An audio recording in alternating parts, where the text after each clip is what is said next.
media news, new questions are being raised over the relationship between the Pentagon and bloggers. Wired.com has uncovered a 2006 study written for the U.S. Special Operations Command that suggests the military should clandestinely recruit or hire prominent bloggers. The report stated, quote, hiring a block of bloggers to verbally attack a specific person or promote a specific message may be worth considering. The report also suggested the Pentagon hack blogs that promote messages that are antithetical to U.S. interests. The report stated, quote, hacking the site and subtly changing the messages and data, merely a few words or phrases, may be sufficient to begin destroying the blogger's credibility with the audience. Published in 2004, the 9/11 Commission report has become the central focus of criticism by the 9/11 Truth Movement, a movement comprised of thousands of individuals and associations from all over the world, all connected through the Internet. The Commission's report is accused of having simply rubber-stamped the government's version of the events by ignoring all the evidence against it, while covering up its most conspicuous holes with a long series of omissions, distortions, and even plain falsehoods. Led by researcher David Ray Griffin, an international panel of 20 experts on 9/11 has compiled a list of the strongest evidence against the official version that has emerged to this day. This evidence is available to the public on their website in 4 different languages. Despite all the evidence presented in the last 10 years by the 9/11 Truth Movement, there are many who openly support the official version by the government and dismiss such evidence as irrelevant. These people are known as debunkers, as their stated intent is to debunk the evidence presented by the 9/11 Truth Movement against the official version. The most authoritative debunker in Italy is Paolo Attivissimo, a member of an organization called CICAP, which has openly declared war on the so-called conspiracy theorists.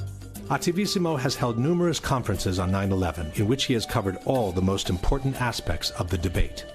The most prominent champion for the official version in France is Jérôme Quirant, who also wrote a book called September 11 and the Conspiracy Theories. Quirant also participated in numerous conferences and television debates on 9/11 in his own country. But the flagship for the debunkers worldwide is certainly the American magazine Popular Mechanics. In 2006, they published a book called Debunking 9/11 Myths, in which the authors purport to have refuted all the major claims against the official version by the 9/11 Truth Movement. But is it really so?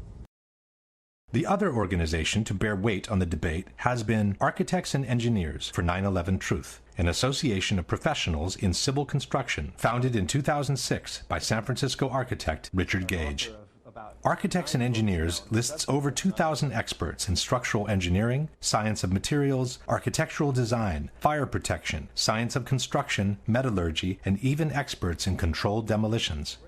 Since they've entered the fray, Architects and Engineers has brought to the table a solid amount of scientific information refuting the official explanation by NIST on the collapses and confirming the theory of controlled demolitions instead.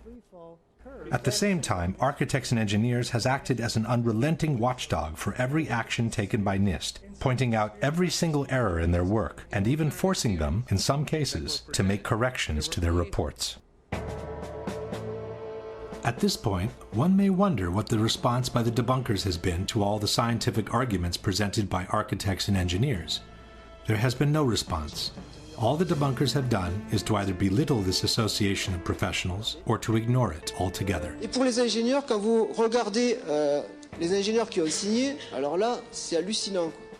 C'est-à-dire que vous avez des ingénieurs en électricité, en hydraulique, en sûreté nucléaire. Enfin bon, c'est vraiment la tour de Babel de l'ingénierie. Les personnes qui sont compétentes en calcul de structure, alors je les ai regardées, une petite trentaine. Je suis généreux. Whether the experts in structural engineering are 30 or 300, it should not make any difference. It's their arguments that must be refuted, and Quirant has never done so. Attivissimo instead has chosen to belittle Architects and Engineers as a whole by terming all its members as gymnasium builders. Abbiamo soltanto Richard Gage e I suoi 1200 costruttori di palestre che dicono ma secondo noi. But Attivissimo has never responded to their arguments either. But the most shocking statement comes from Popular Mechanics. In their book, Debunking 9/11 Myths, they wrote, "Not one of the leading conspiracy theorists has a background in engineering, construction, or related fields. This statement appears both in the original publication, dated 2006, and in the revised edition, published in 2011.